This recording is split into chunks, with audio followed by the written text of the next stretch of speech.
সারি কম্পিটিটিভ এক্সামে আপনাদের সকলকে স্বাগত। আজ আমরা ইতিহাসে যেগুলি আপকামিং বিভিন্ন পরীক্ষার জন্য খুবই গুরুত্বপূর্ণ, ঠিক আছে? তা বলে রাখি যে আমাদের ডব্লিউবিসিএস এবং আমাদের কম্বাইন্ড ব্যাচ, এছাড়া ডাব্লিউবি, এসএসসি, সিজিএল, সিএইচএসএল এবং এমটিএস, এছাড়াও প্রাইমারি টেট এবং আপার প্রাইমারি টেটে আমাদের অনলাইন এবং অফলাইন বোথ ভার্সানেই আমাদের অ্যাডমিশন চলছে। তো যারা অ্যাডমিশন নিতে চাও উত্তর আমার সাথে যোগাযোগ করে নিও। দেখো, প্রথম প্রশ্নটা আজকে কি আছে না, প্রথম প্রশ্নটা আছে, 4টে বায়োগ্রাফি দেওয়া আছে আর 4টে অথর দেওয়া আছে। তোমাকে মেলাতে হবে কোনটার সাথে কোনটা ঠিক হবে। আর প্রথম কি আছে না, রামচরিত। রামচরিত কার লেখা? তারপরে কি আছে, নব সাহা শঙ্খচরিত, এটি কার লেখা? তারপরে কুমার পালাচরিত, এটা কার লেখা? তারপর বিক্রমাঙ্কদেব চরিত, এটি কার লেখা? দেখো, অথরে কি আছে, অপশন 1 আছে পদ্মগুপ্ত, অপশন 2 আছে হেমচন্দ্র, অপশন 3 আছে সন্ধ্যাকর নন্দী, অপশন 4 আছে বিলহন। দেখো, প্রথম যেটা আছে, যেটা কি আছে না, রাম রামচরিত। রামচরিত আর একটা আছে রামচরিত মানুষ।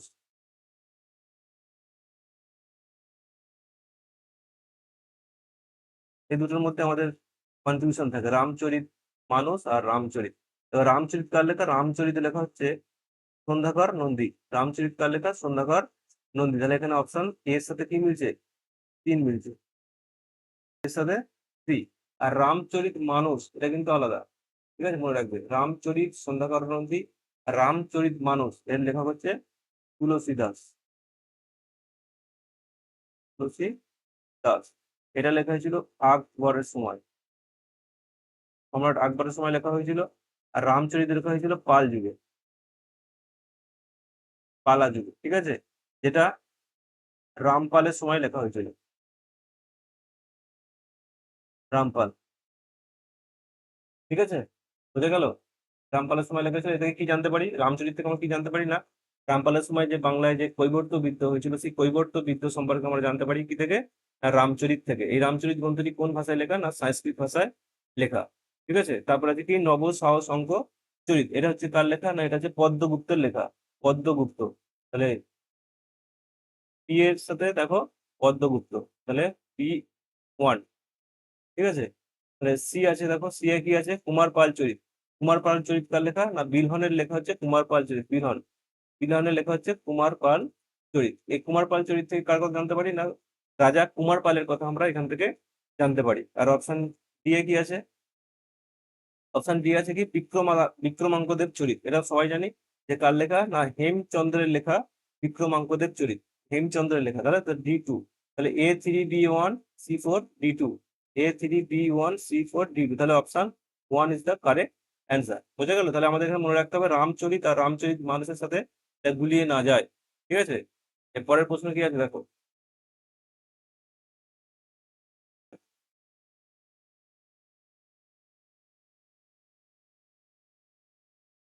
পরের প্রশ্ন আছে আমাদের,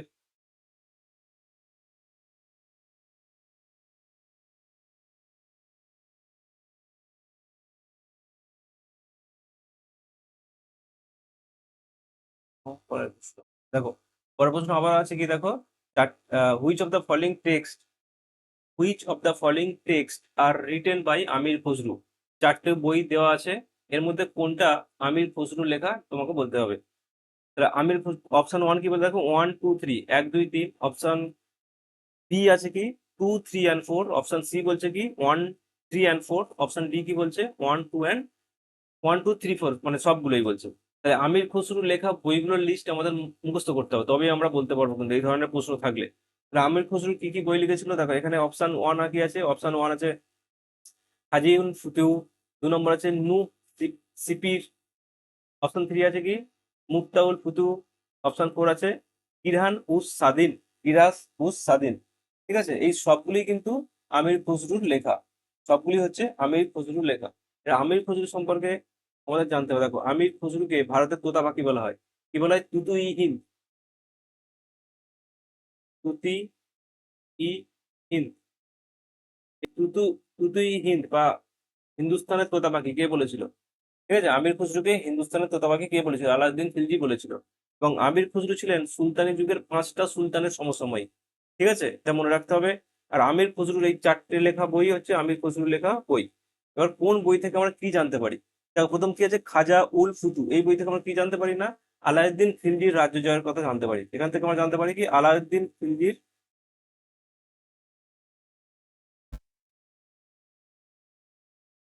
খিলজির রাজ্য জয়ের কথা আমরা এখান থেকে জানতে পারি। ঠিক আছে, তারপরে কি থাকে, মিফতাউল ফুতু, এখান থেকে আমরা কি জানতে পারি না, জালালউদ্দিনের রাজ্য জয়। জালালউদ্দিন খিলজির রাজ্য জয়ের কথা আমরা এখান থেকে জানতে পারি। এছাড়াও তার একটা বই আছে তুঘলক নামা।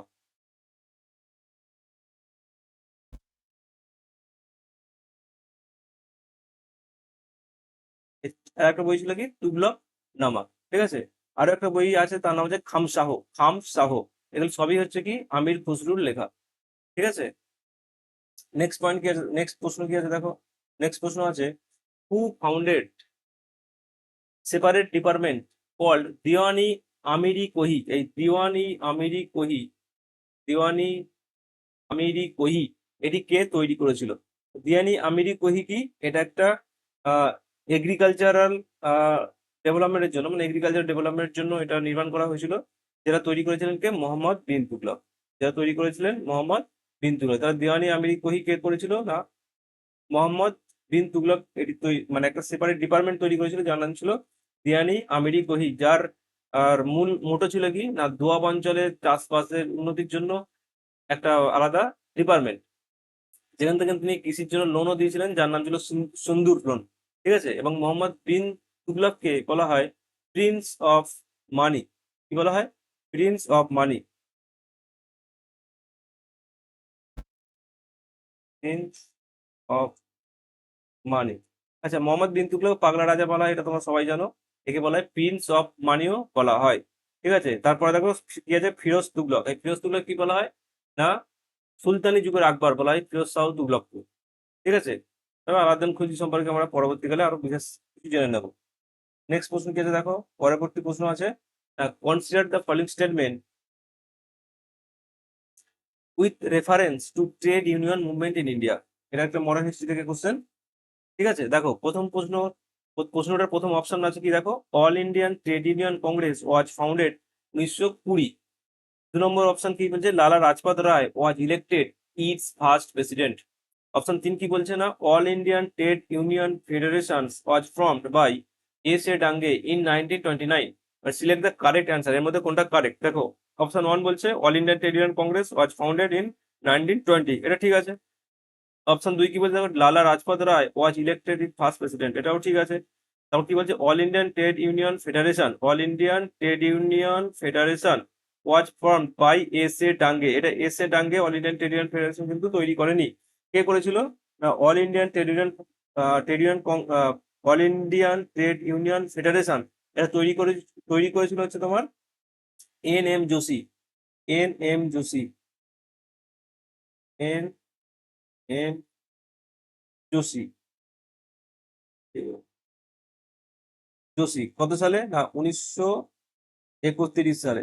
এই 1931 সালে NM জোশী এই all Indian trade union movement থেকে বেরিয়ে গিয়ে তিনি করেছিলেন কি, all Indian trade union federation.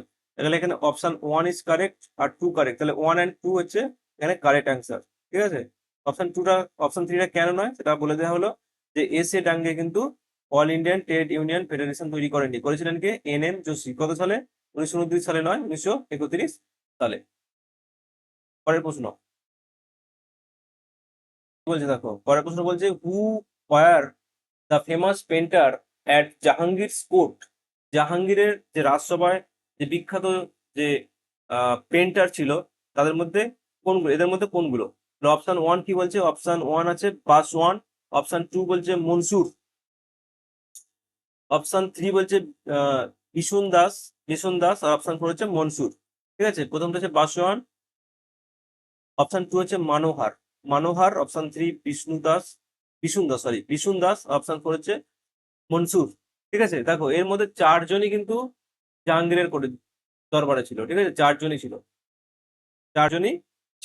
ঠিক আছে, এই পাসওয়ান যিনি ছিলেন, তিনি জাহাঙ্গীরের সভাতে ছিলেন, আবার আকবরের রাজসভাতেও ছিলেন। তিনি আকবরের রাজসভাতেও আবার ছিলেন। ঠিক আছে। আচ্ছা, তারপরে কি আছে দেখো, মানোহার, ইনিও ছিলেন বিষ্ণু দাস, সরি বিশুন দাস এবং মনসুর।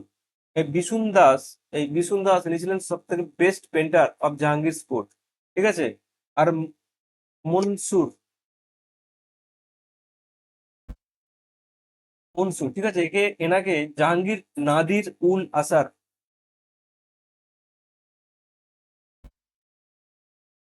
নাদির উল আসার, এই নাদির উল আসার উপাধি দিয়েছিলেন হচ্ছে জাহাঙ্গীর। কাকে দিয়েছিলেন? মনসুরকে দিয়েছিলেন, মনে রাখবে এটা। নাদির উল আসার উপাধি দেওয়া হয়েছিল কাকে? মনসুরকে।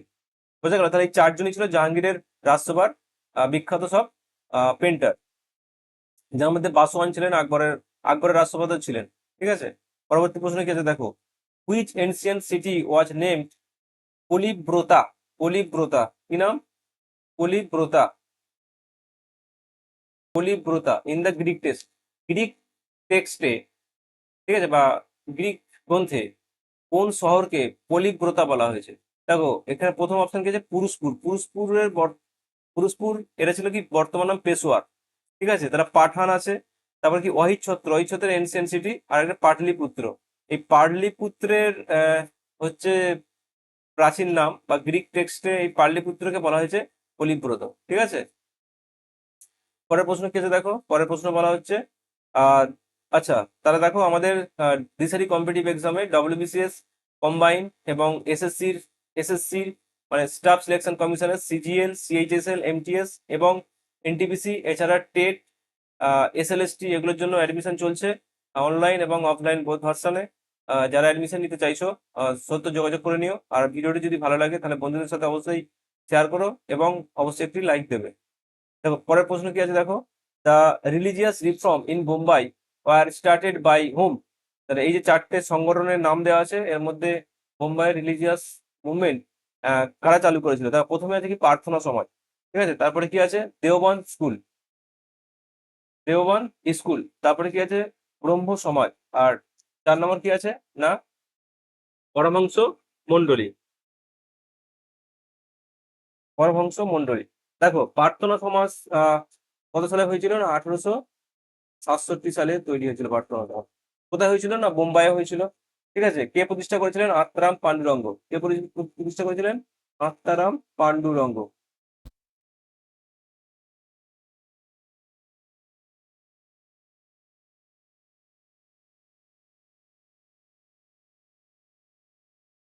পান্ডুরঙ্গ। ঠিক আছে।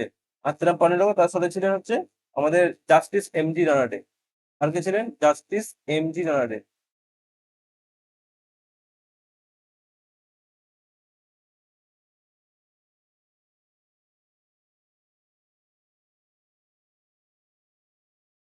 তারপরে দেখো ব্রহ্ম সমাজ। আচ্ছা, দেওবন্দ স্কুলটা কোথায়? না এটা হচ্ছে উত্তরপ্রদেশে। তারপরে কি তারপরে কি ছিল? ব্রহ্ম সমাজ কত সালে? 1828 সালে। ব্রহ্ম সমাজ 1828 সালে। 1828 সালে ব্রহ্ম সমাজ কি হয়েছিল? রামমোহন রয়। আর তারপরে যে পরমহংস মন্ডলী কত সালে স্থাপিত হয়েছিল? পরমহংস মন্ডলী হচ্ছে 1849 সালে। কত সালে? 1849 সালে। তাহলে দেখো এটা 1867, এটা 1849। ঠিক আছে। আর দেওবন্দ স্কুল হচ্ছে রয়েছে কোথায়? উত্তরপ্রদেশ। ঠিক আছে। আর ব্রহ্ম সমাজ 1828 সালে কোথায়? বাংলায়। আর পরমহংস মন্ডলী, তাহলে এখানে তাহলে উত্তর তাহলে কি হবে? টিয়ারটা হবে পরমহংস মন্ডলী। ঠিক আছে। 1849 সালে তৈরি হয়েছিল। ঠিক আছে। আর হ্যাঁ, পরমহংস মন্ডলীর কেস ফাউন্ডার কে ছিলেন? না দাদোবা পান্ডুরঙ্গ। কি ছিলেন? দাদোবা পান্ডুরঙ্গ।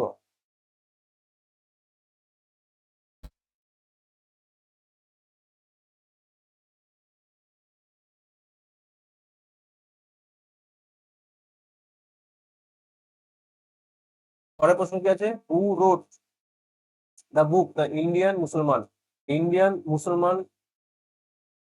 মুসলমান? এই গ্রন্থটির লেখক কে ছিলেন? উইলিয়াম মুসলমান গ্রন্থটির লেখক ছিলেন হচ্ছে ডাব্লিউ ডাব্লিউ হান্টার।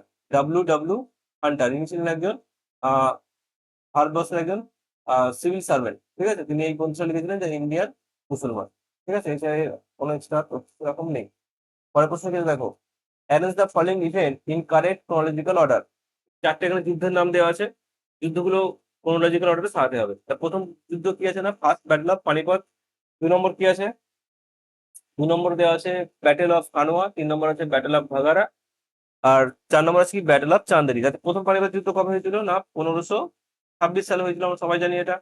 কার সাথে কার হয়েছিল, বাবর সাথে ইব্রাহিম লোদি, ঠিক আছে। দেখো তারপর ব্যাটেল অফ খানোয়া, ব্যাটেল অফ খানোয়া কবে হয়েছিল, প্রথম পানিপথ যুদ্ধ ছিল 1526 সালে বাবরের সাথে ইব্রাহিম লোদি। আর এখানে একটা প্রশ্ন আসতে পারে যে লোদি সুলতানি বংশের কোন শাসক যুদ্ধক্ষেত্রে প্রাণ দেন, তার উত্তর হবে কি ইব্রাহিম লোদি, ঠিক আছে। ইব্রাহিম লোদি হচ্ছে বাবরের সাথে যুদ্ধ করতে গিয়ে মারা গিয়েছিলেন, তারা ইব্রাহিম লোদি হচ্ছে যুদ্ধক্ষেত্রে প্রাণ দিয়েছিলেন। 2 নম্বর হচ্ছে ব্যাটেল অফ খানোয়া, ব্যাটেল অফ খানোয়া কবে হয়েছিল 1527,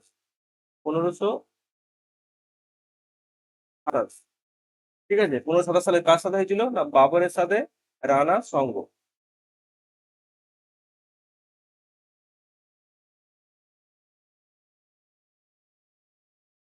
ঠিক আছে। তাহলে battle of Ghaghra, battle of Ghaghra কবে হয়েছিল 1500,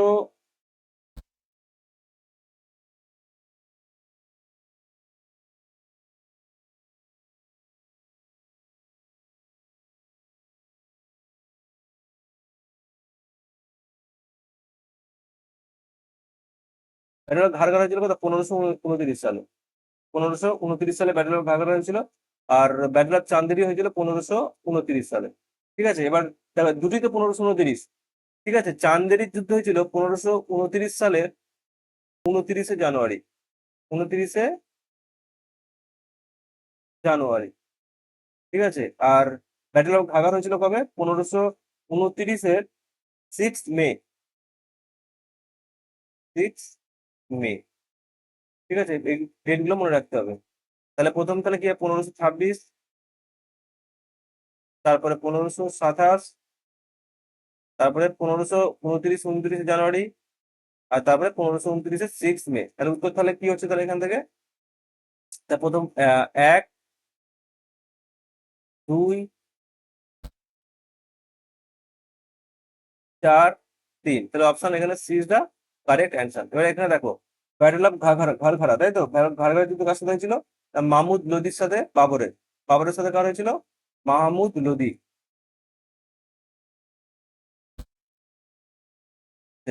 আর ব্যাটেল অফ চান্দেরি কার সাথে হয়েছিল বাবরের সাথে মেদিনী রাও,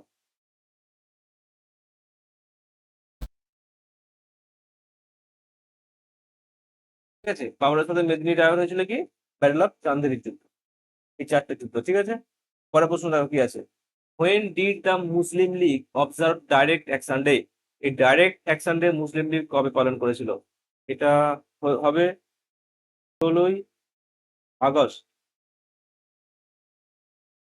16ই আগস্ট 1946।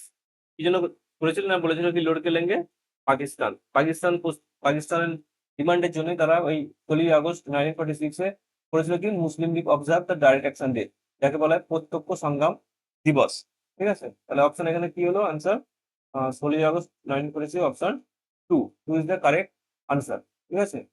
এই ছিল আজকে আমাদের 10টা ইতিহাসের কোশ্চেন, যেটা বিভিন্ন পরীক্ষার জন্য খুবই কিন্তু গুরুত্বপূর্ণ।